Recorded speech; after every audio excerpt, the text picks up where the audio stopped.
urur dhalinyaro oo ka shaqeeya horumarinta degmada Og ayaa maanta waxay agab waxbarasho guddoonsiiyeen dugsiga hoose dhexe ee La Aamin oo ku yaala degmada Og ee gobolka Saraar. Deeqadan agabka waxbarasho ka koobnaa samuurado iyo buugaag isla markaasina ay baahi weyn u qabeen. Dugsiga hoose dhexe ee La Aamin ayaa waxa ugu horreynba ka hadlay afhayeenka ururka dhalinyarada ee ka shaqeeya horumarka degmada Og Maxamed Cabdullaahi Ismaaciil iyo xubno kale oo ka mid ah dhalinyarada ururkaasi kuwaas oo ka wax waramay waxyaabaha ku kaliifay inay agabkan waxbarasho guddoonsiiyaan dugsiga hoose dhexe ee La Aamin. ururkan ka shaqeeya degmada wuxuu daaran yahay haddaan ku horeeyo xafladda maanta aynu qabanay waxay tahay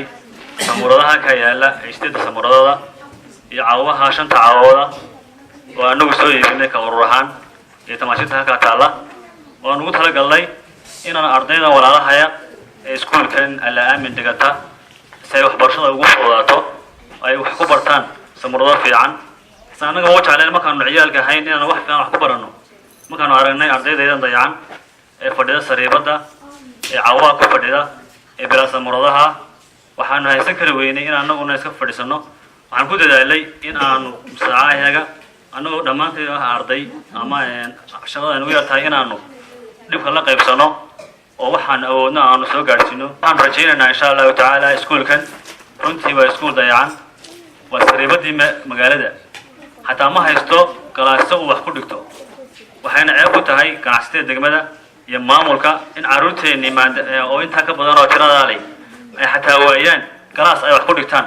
markii la aasaasay kadib waxyaabo fara badan oo qabsamay tan oo maanta ah samuuradaha lagu wareejinayo dugsigan oo ah qabadkii ugu dambeeyay ay qabtaan waxyaabaha u qabsamay waxaa ka mid ah maqaalo toddobaadla ah oo soo baxa isaguna sabtida soo baxa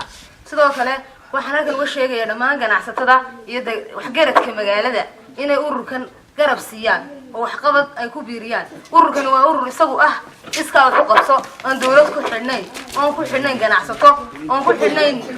maamulka magaalada qudheeda kuma xidhnaa waa dhalinyaro iskooda isku abaabushay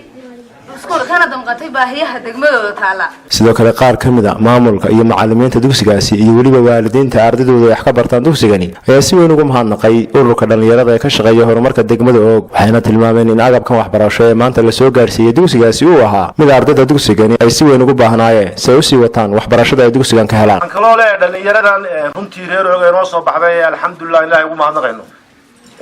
waanu idin barbar taagana waana wixii allaala wixii aan idinla qaban kareega itaalkayana waa idinla qabanana waxa la idinka baahan yahay idinkuna ilaydan dib u noqon oo aydan noqon kuwa la arkay oo haddana la waayo waa inaanu annaguna barbar taagnaana oo wax la qabanaa oo aanu taageeraa dhalinyarada ee midnimo ay soo abaabuleen anigoo ah maamulaha dugsiga La Aamin dugsiga kani waa dugsi muddo dheer soo dhisnaa 2004 ayaa la aasaasay maantana dee tayadiisu halkay marayso waa aragtaan qalabkii ay noo keeneen ama agabkii ay noo keeneen waanu ka guddoonnay dhalinyarada waxaan leeyahay ilaahay garabkiina ha galo meeshii ha ka soo saarteen hantidanna ilaahay miisaanka xasanaadka idinku daro ha idiin siyaadiyo iskuulkan sooyaalkiisu maamulaha ayaa ka warramay hadeer 8 buu marayaa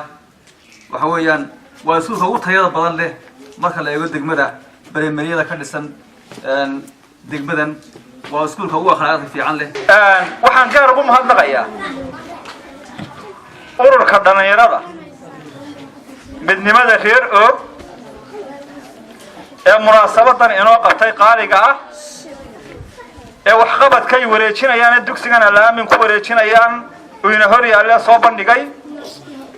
hore dugsiga sare waxqabad weyn oo aad ugu baahnaa uga qabtay shirar badan iyo waxqabad badan ay muujiyeen degmadan ka qabteen aad baan ugu mahadnaqay ilaahay mahadle idina waad mudantiin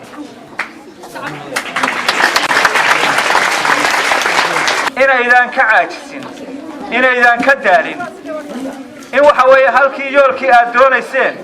ilaa aad ka gaadhaan inaydan ka hadhin si kastaba ha ahaatee ururka dhalinyarada ee ka shaqeeya horumarka degmada Og ayaa muddadii koobnayd ee ay jireen waxay qabteen waxyaabo badan kuwaasoo ku taxalluqa horumarka arrimaha bulshada iyadoo si weyn ay ugu diirsadeen guud ahaanba bulshada kala duwan ee ku dhaqan degmada Og. Jaamac Boodacade, warbaahinta qaranka Soomaaliland.